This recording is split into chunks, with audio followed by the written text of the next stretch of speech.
Doctor साहब, क्या हुआ इनको? कोई बात है, बताइए ना।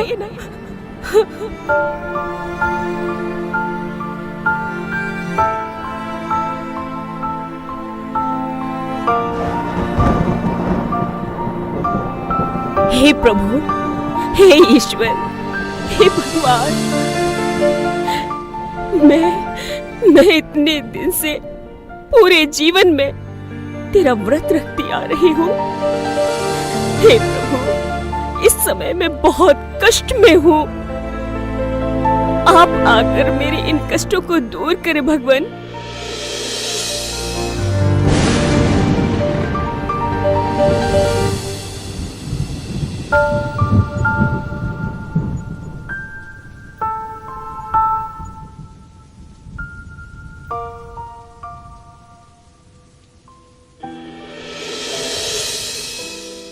बच्ची, मैं तुम सभी मनुष्यों के कष्ट दूर करने आ गया हूं। ये आवाज कहां से आई? ये आवाज कहां से आई है? बच्ची, मैं तुम्हारी पुकार सुनकर तुम्हारे दुख को दूर करने आ गया हूं। ये आवाज मैं किसकी सुन रही हूँ? ऐसे शांति देने वाले बोल किसके हैं? आप कौन हैं? बच्ची, मैं तुम सबका परम प्रिय भगवान बोल रहा हूं, जिसको तुम मनुष्य बहुत समय से बुला रहे हो और मिलने की कामना करते हो। तुम सब मेरी रचना हो, परंतु तुम मुझे यथार्थ रूप से नहीं जानते कि मैं कौन हूं, मेरा रूप क्या है, और तुम मुझे कैसे प्राप्त कर सकते हो। मेरी खोज में तुमने बहुत पीड़ा और कष्ट सहन किया है। भगवान, ये मैं क्या सुन रही हूँ? क्या सच में भगवान आ गए? हाँ बच्ची, मैं भगवान ही बोल रहा हूं। हे ईश्वर, हे प्रभु, कृपा करे भगवान। आप अपना परिचय दे और मेरा मार्गदर्शन करे भगवान, मेरा मार्गदर्शन करे। हाँ बच्ची, मनुष्यों ने भिन्न भिन्न भाषाओं में मेरे भिन्न भिन्न नाम रख दिए हैं। तुम सब वास्तव में मुझे एक को ही अलग अलग नाम से पुकारते हो। हे भगवान, हे राम, हे प्रभु, हे ईश्वर, ओ गॉड, अल्लाह, खुदा। पर कोई मुझ परमात्मा को यथार्थ रीति से जानता नहीं है। मनुष्यों ने और भी बहुत से नाम रखे हैं, रुद्र, विश्वनाथ, सोमनाथ, महादेव, परंतु मेरा एक ही नाम शिव है। मुझे सदैव शिव ही कहते हैं। मेरा नाम कभी बदलता नहीं है। मनुष्य आत्मा का नाम बदलता रहता है, क्योंकि मनुष्य पुनर्जन्म में आते रहते हैं। मेरी महिमा में तुम गाते हो एक ओंकार सतनाम, अजूनी, अभोक्ता, अकाया, अकर्मा, अर्थात मैं किसी भी कर्म बंधन में नहीं आता हूं। अजोनी, मैं जन्म मरण में नहीं आता हूं। अभोक्ता हूं, अर्थात मैं इन 5 तत्वों का कोई भोग नहीं करता हूं। अकाया अर्थात जिसका कोई आकार न हो। मैं अकाल मूर्त, कालों का काल, महाकाल भी मैं ही हूं। मुझे काल खा नहीं सकता। मैं सभी को मुक्ति का रास्ता बताता हूं। मैं ही इस सृष्टि का रचयिता हूं। कौन? सृष्टि का रचयिता? भगवान? पर कहां? मुझे तो कोई दिखाई नहीं पड़ रहा है। हां, तुम मुझे और मेरे सत्य रूप को नहीं जानती हो। मैं इन आंखों से देखने में नहीं आता हूं। मैं देहधारी नहीं, मैं निराकार हूं। मैं जो हूं, जैसा हूं, मैं अपना परिचय स्वयं देता हूं, क्योंकि मैं ही देवता हूं, मनुष्यों, पांचों तत्वों, सारी सृष्टि का रचयिता हूं। मैं सर्वशक्तिवान हूं। मैं सबका दुख हरता, सुख करता हूं। मैं निराकार हूं। सर्व आत्माओं का पिता, परम पिता, परमात्मा हूं।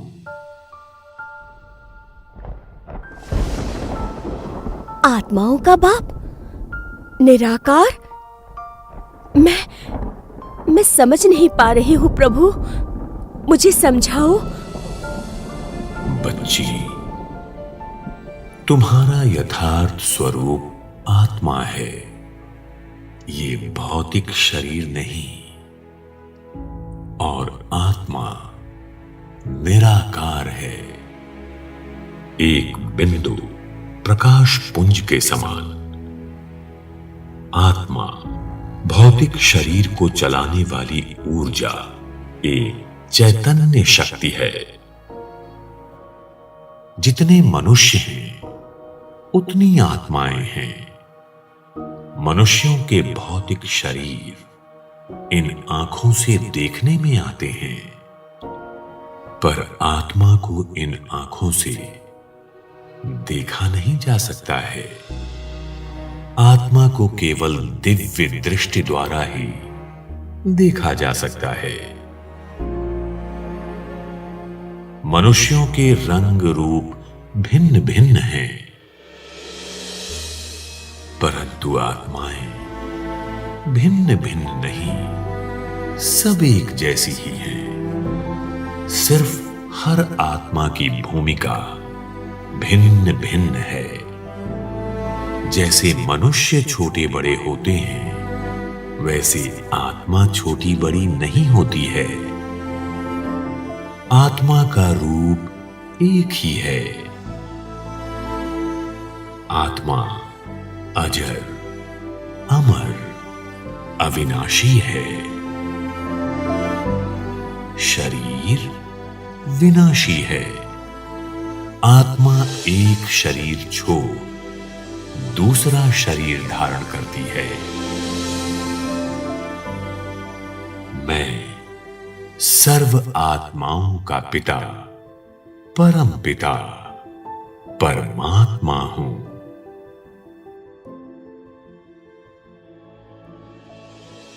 आत्मा और परमात्मा का रूप एक जैसा ही है।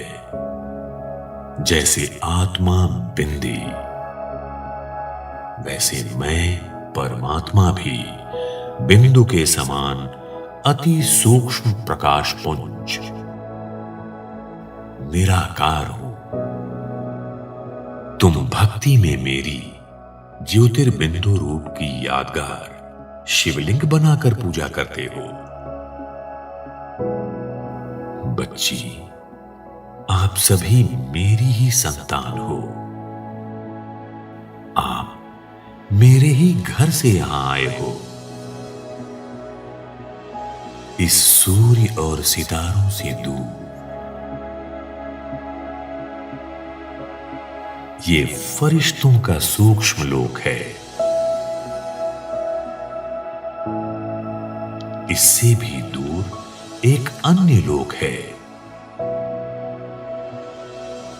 जहां आत्माएं विदेही, क्रिया रहित, विचार रहित तथा शांत अवस्था में निवास करते हो।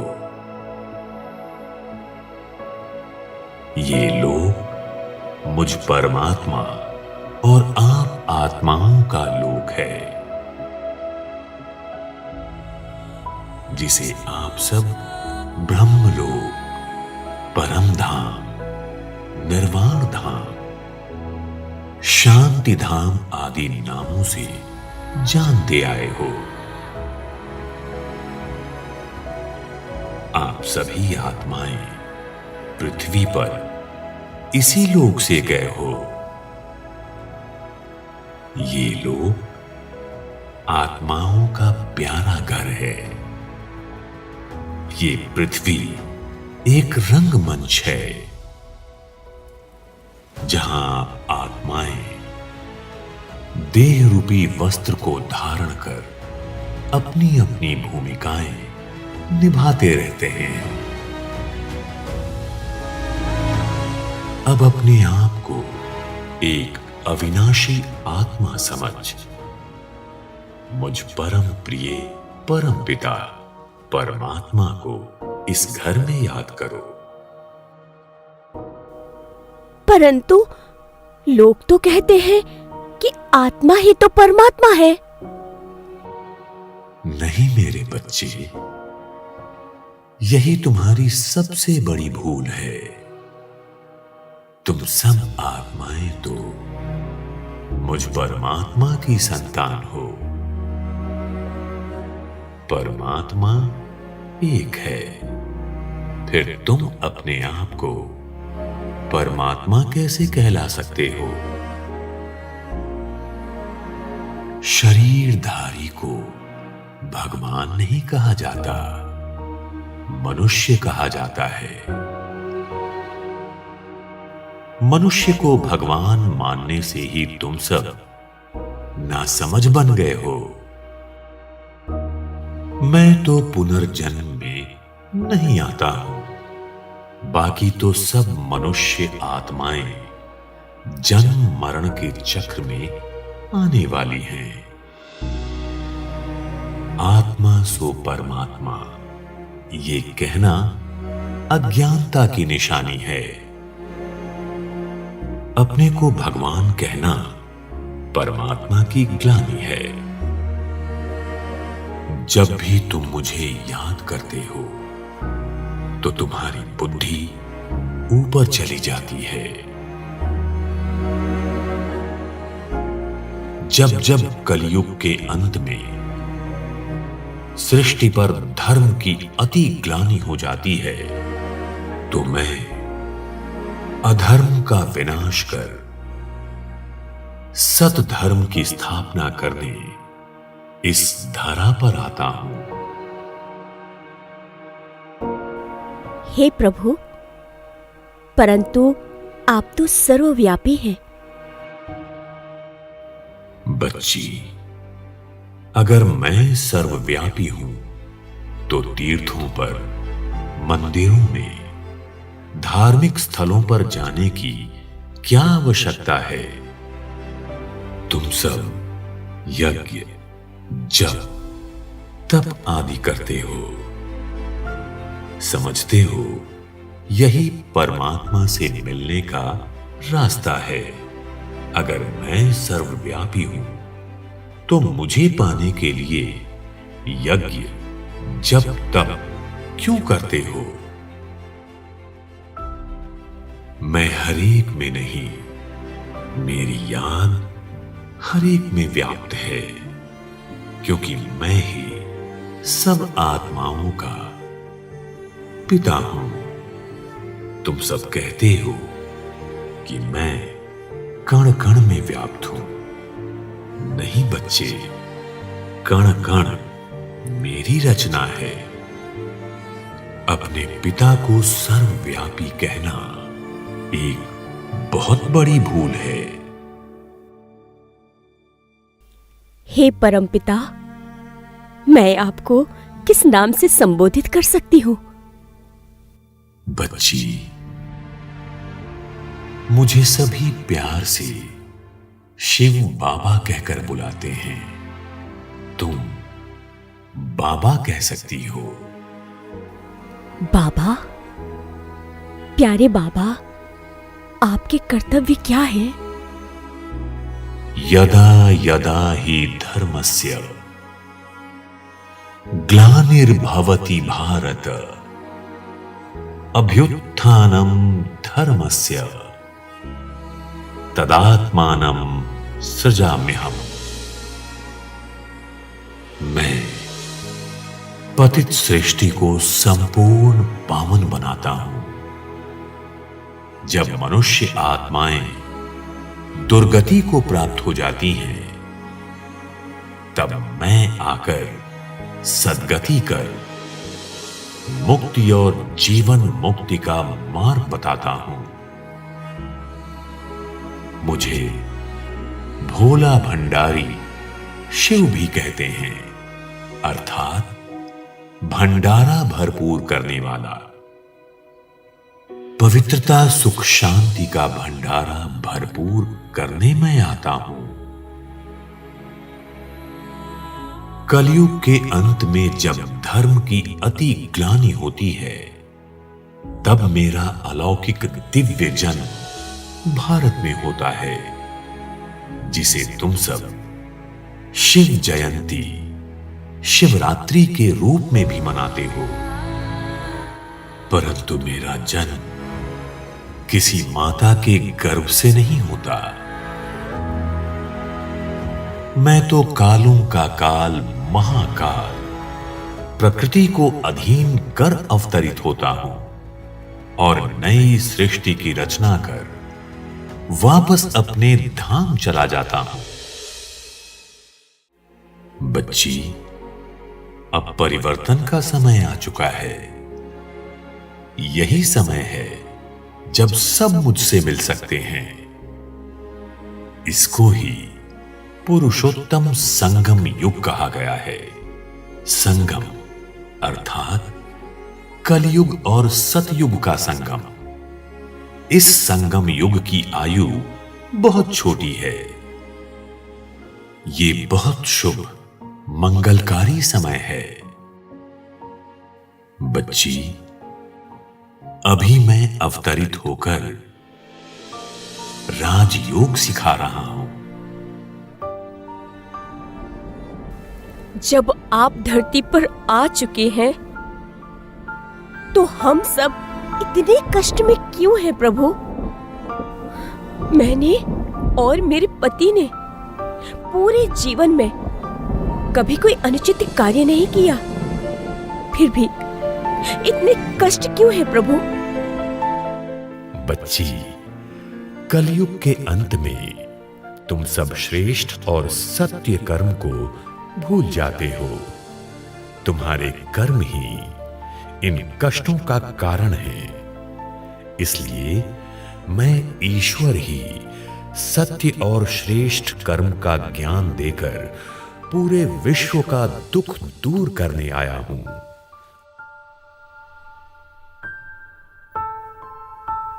पर बाबा, इन कष्टों से छुटकारा कैसे पाऊं? हर मनुष्य अपने कर्मों के अनुसार ही सुख और दुख को प्राप्त करता है। कष्टों से मुक्त होने का एक ही साधन है, राजयोग। बाबा, ये राजयोग क्या है? बच्ची, मुझे याद करना ही राजयोग है। ये वही भारत का प्राचीन योग है जिसकी बहुत महिमा है। राजयोग से तुम्हारे जन्म जन्मांतर के पाप भस्म हो जाते हैं अपने को बिंदु रूप आत्मा समझ मुझ ज्योतिर्बिंदु परमात्मा को याद करना ही राजयोग है। राजयोग का अर्थ है याद। बुद्धि से परमपिता परमात्मा को याद करना।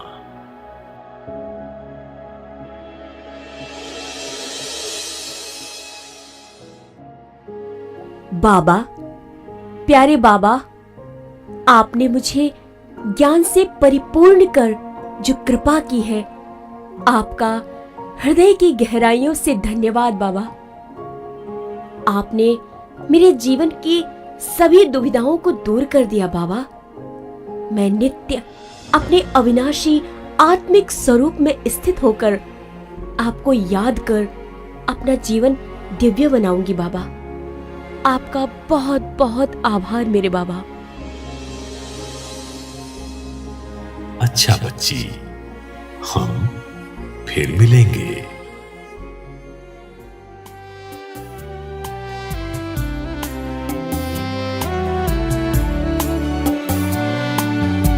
ईश्वर से हमने